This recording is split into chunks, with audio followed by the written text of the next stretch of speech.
This is the city of Mesquite, the only candidate that took the time to drive all the way down here. It's about an hour, correct? To here, it's about an hour and a half. Hour and a half. Well, we appreciate it, Councilman, for Thank you. coming down. It's a 3-hour round trip now. So we gotta buy you a drink or something. Well, what I have done, and I'm staying at the Tuscany Suites tonight. How does it go, House? Well, Councilman, thank you for being here. Could you give us a bio about yourself, please? Sure. I wish it would have been included in the letter, or when I talked to, did I talk to you when I RSVP'd? Yes. I got a lot of material I could have brought if I had just known that you could use it. For myself, I'm a Nebraskan, and that's Husker is my call sign in the Air Force, and that stands for Cornhusker. So I was born and raised in Nebraska. I went through the University of Nebraska. I went through the ROTC program, and then I went into the Air Force and went through pilot training in Enid, Oklahoma. And then I spent the next 24 years in the Air Force, and I flew 3 supersonic airplanes. I flew the T-38, the F-4, and the F-15. Graduated from the Air Force as a colonel in 1986. And then I got a job with McDonnell Douglas, and I was at St. Louis, Missouri for a while on the F-15 training program. Spent a little time in Dayton, Ohio with McDonnell Douglas.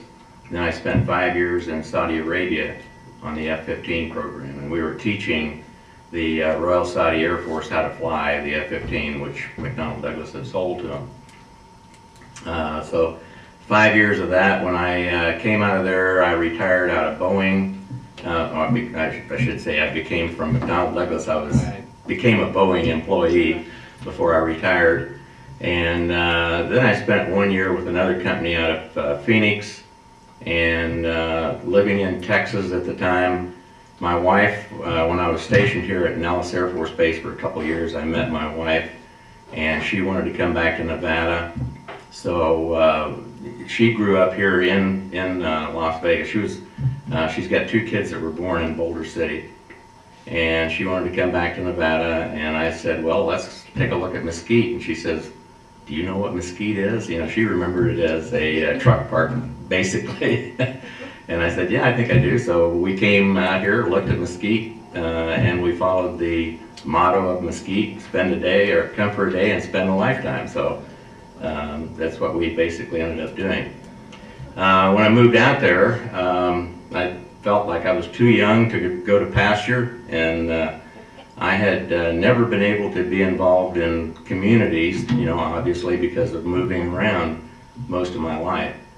So I looked around at Mesquite, and I found out that they were trying to build an airport, and so I got on the Airport Task Force Board. And then from there, the mayor came to me and said, well, how would you like to be my aeronautical advisor? And I said, well, that's a pretty broad term. What do you want? And he said, well, just help me build the airport. And I said, okay. But he was setting the hook, and a little bit later he said, well, how would you like to be a councilman? And I said, well, I'm not a politician. I don't want to be a councilman. He said, well, it'll help us with the airport. And I said, are you sure? And he said, yeah. So he kept, kept needling me. And finally I said, okay, well, if I'm going to run, I'm going to win. And I did, and I did. So I'm finishing up my first 4-year term. And the major part of my platform was the airport. We were supposed to have an environmental impact study on the airport completed in about 18 to 24 months. Well, it's now 4.5 years and still going, and it should be completed this summer. But long story short, I felt that I needed to try to stay the course, and so that's one of the major reasons why I'm running again. Also, as a veteran, which I think is probably the area you guys are interested in, I have been working with the veterans in Mesquite and the regional area. One of the things that we have been trying to do is to get a clinic in the city of Mesquite.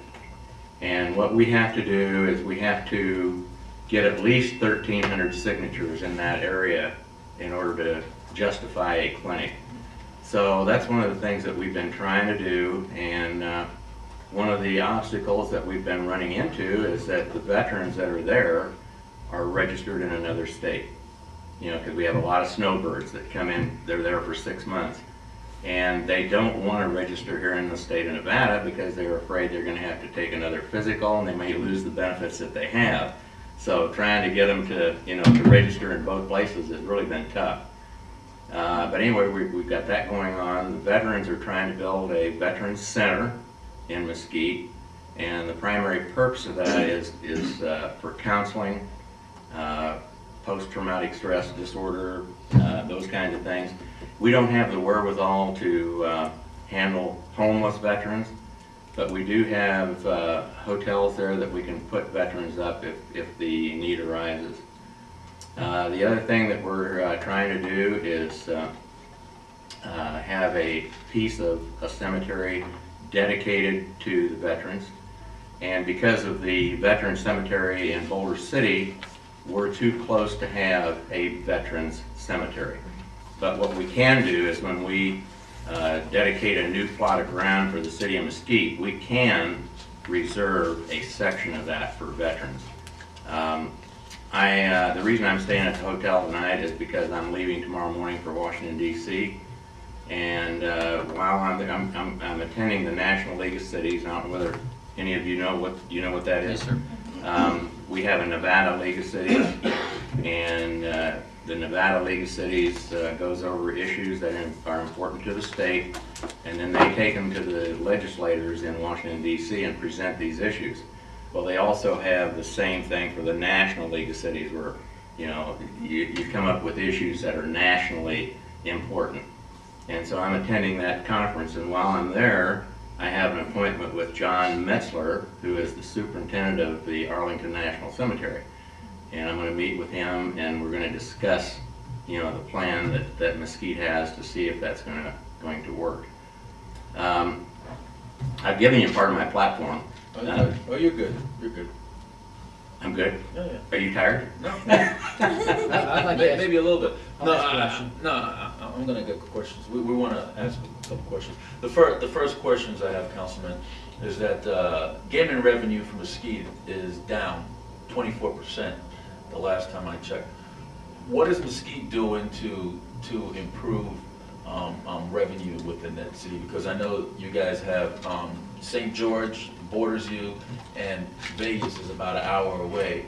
So it's not really convenient to go to Mesquite. So how would you attract people to go to your city?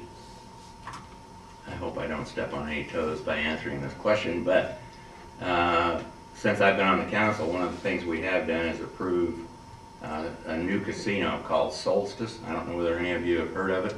Have you heard of Jerry's Nugget? Yes. Jerry's Nugget, the people that run Jerry's Nugget are going to build a casino in Mesquite, and it's called Solstice. It's going to be a first-class casino.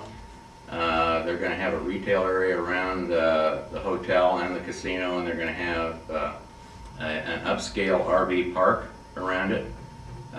They are going to have employee housing as a part of the project. And when it's done, it's going to be first class. And what it will do is it will provide a little competition for the casinos that are in Mesquite. And what has happened is that the casinos have kind of, gone Get off their downhill. butt, right? Yeah, they're going downhill a little bit. And I'm a firm believer in competition. I think competition is good. And unfortunately, Mr. Black has got some financial issues, and he's got to try to get those solved, and I think if he can, then he'll do better. That's the gentleman that owns the Oasis. He owns the Oasis, Right. the Casablanca, and the Virgin River.